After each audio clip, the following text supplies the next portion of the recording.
Adam Bernard was first introduced to coaches while working as a tour guide in 2003.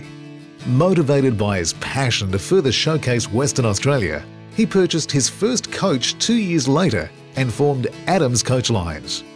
The company has now grown to a fleet of over 45 vehicles, ranging from luxury sedans through to 5-star luxury coaches, with an emphasis on a quality customer experience.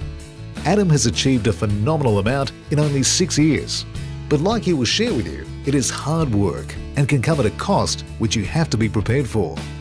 Adam emphasises market research as being imperative to the success of any new tourism business, while also maintaining good systems and looking after your staff when going forward.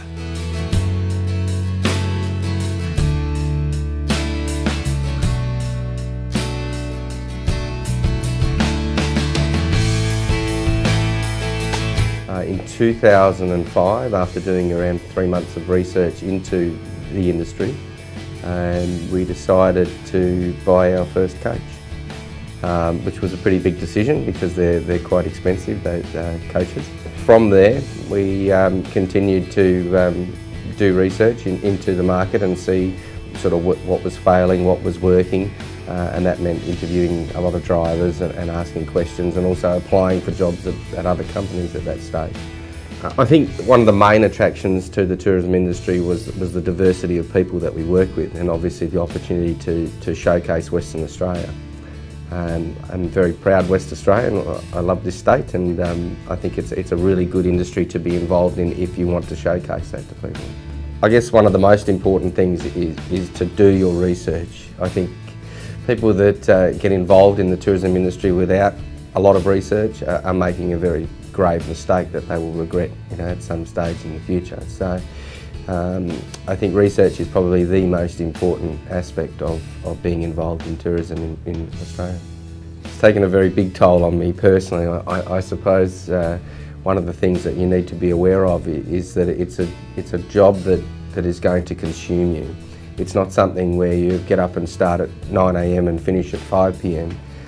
In some aspects, this job will certainly, in the first 2 or 3 years at least, devote almost entirely your life to your job. So, and that's if, of course, you want to do it right or you expect to survive. So, I think if you think that you're getting into tourism for a lifestyle change, that you'll be able to relax and enjoy life, then you're probably making a very grave mistake. So it's certainly all-consuming.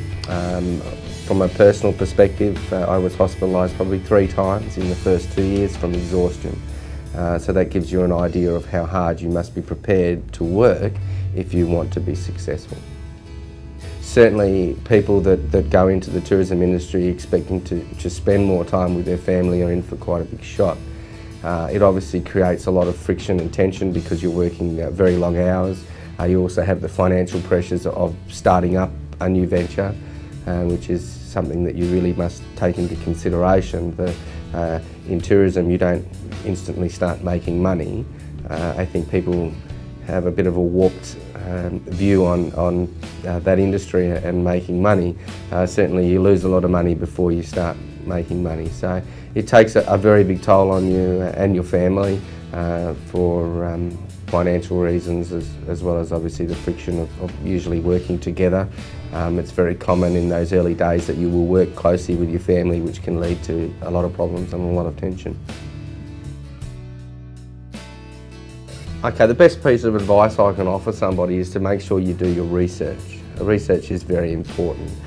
Some of the other things that I would concentrate on are your staff, and we run a very happy sort of workplace, and obviously we also encourage our staff to work to their best abilities. So staff is very important. Your procedures, make sure your procedures are done really well, and you follow that through all aspects of the business. I guess the main piece of advice I would give people is to understand that it is something that's going to take a huge commitment. If you don't have the commitment to doing it right, then my advice is don't do it. It is important that you maintain a small amount of time devoted to yourself, and you don't end up burning yourself out, because that will destroy everything that you've worked so hard for.